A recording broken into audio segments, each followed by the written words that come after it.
Agente, a próxima missão exigirá o máximo de suas habilidades. É agora ou nunca. Recebemos informações sobre a cúpula. Os alvos já estão no seu registro. Cada alvo deve ser enfrentado com extrema cautela. A cúpula possui diversos infiltrados e aliados secretos. Tome bastante cuidado. O inimigo está prestes a causar o caos, e só você pode mudar o rumo da história. Prepare-se, agente. Não será nem um pouco fácil, mas contamos com você. Boa sorte, agente. Donald Trump instalou quase uma dúzia de bilionários no governo, todos orientados para fazer negócio. Secretário de Comércio, bilionário. Secretário do Tesouro, bilionário.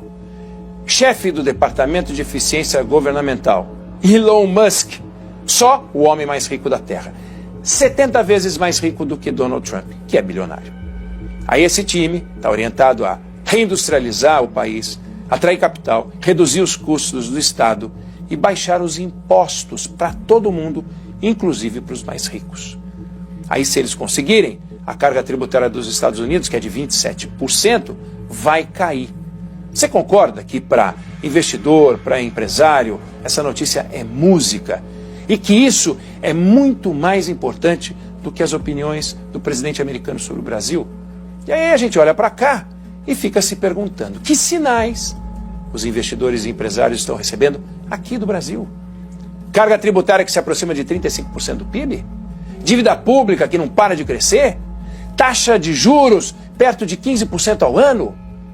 Um orçamento público que gasta 50 bilhões de reais com emendas parlamentares? Um país que discute até hoje o conceito de propriedade privada no campo? Essa diferença de agendas é o nosso maior desafio. E não saber quem é mais importante para quem. Na reunião feita essa semana pelo presidente Lula com todos os ministros, nada disso entrou na pauta. Porque o governo está mais preocupado com os efeitos de um videozinho feito por um deputado da oposição falando do Pix. Fica difícil acreditar que nessa toada o Brasil vai se transformar num país competitivo. Salve, salve! Você já parou para pensar nesse absurdo que a gente não pode normalizar? A arrecadação de impostos no ano passado, quase 10%. 10% é um dinheirão maior do que no ano anterior. E mesmo assim o dinheiro não deu. O governo está virando um saco sem fundo. Não consegue dar um único sinal de responsabilidade na gestão das contas públicas. Os gastos maiores do que a arrecadação. A dívida pública crescendo. A inflação fora da meta. E aí, para completar, o Banco Central reúne a diretoria e aumenta a taxa de juros, que é o que ele tinha que fazer, diante do descontrole que tem preocupado o mercado e os investidores. Ah, mas mercado, investidores, gente insensível, só pensa no lucro fácil, gosta de especulação. Para quem gosta de falar isso dos investidores e do mercado, chamar eles de turma da Faria Lima, saiu uma pesquisa. Popularidade do governo na população.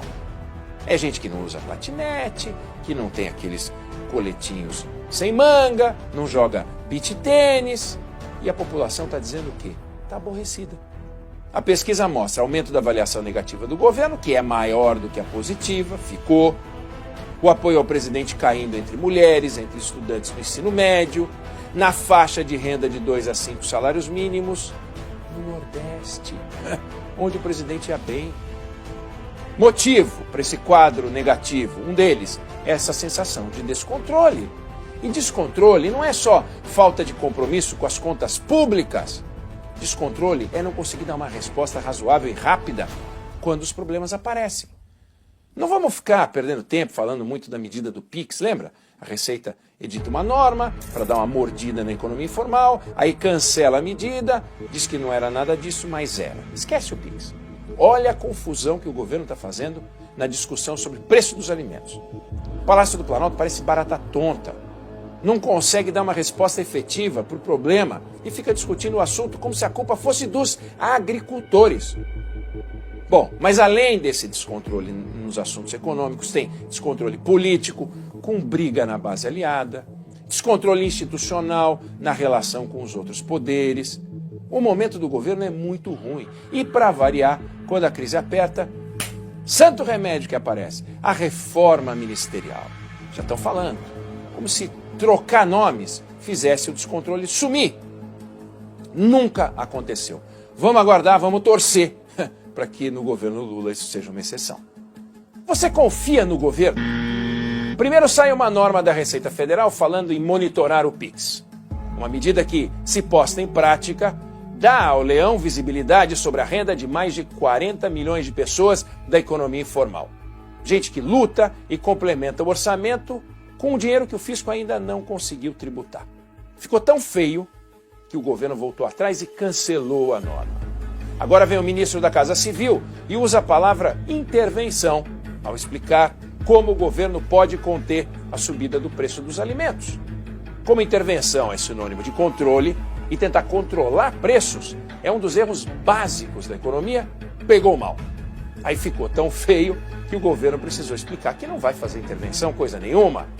Volto a perguntar, dá para acreditar no governo? Aí quando a crise aparece, provocada pelo governo, provocada por atos do governo, provocada por declarações de gente do governo, tudo é problema de comunicação, tudo vira culpa dos outros, tudo vira culpa da oposição, tudo vira culpa das pessoas mal intencionadas, como se o governo fosse uma instituição sempre bem intencionada que só pensasse no melhor da sociedade. Agora, será mesmo que o melhor para a sociedade é dar cada vez mais dinheiro para o governo gastar como ele bem entende? Será mesmo fake news associar a medida do Pix a aumento de arrecadação e associar a intervenção a alguma forma de controle de preços?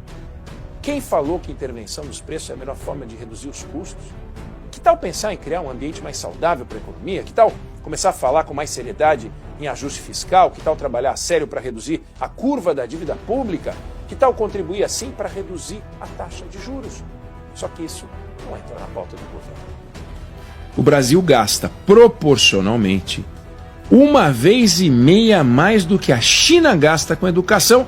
China que fez o DeepSeek agora, entendeu? China que está dando pau nos americanos. E a gente gasta 1,5 vezes proporcionalmente o que a China gasta e a gente não consegue melhorar a nossa educação. E a gente fica no pé dos rankings internacionais do PISA. Então, educação e saúde é administração, educação e saúde é gerenciamento, educação e saúde são metas estabelecidas por parâmetros, quanto tem que gastar, qual é a carga horária, quantos professores por aluno, tem que cobrar, tem que medir. Agora, no modelo brasileiro, entrou dinheiro, põe em educação, entrou em dinheiro, põe em saúde. Eu sei que soa razoável você falar, vamos investir em saúde, vamos investir em educação. Investir em saúde e educação, isso a gente não faz. A gente põe dinheiro em educação e saúde.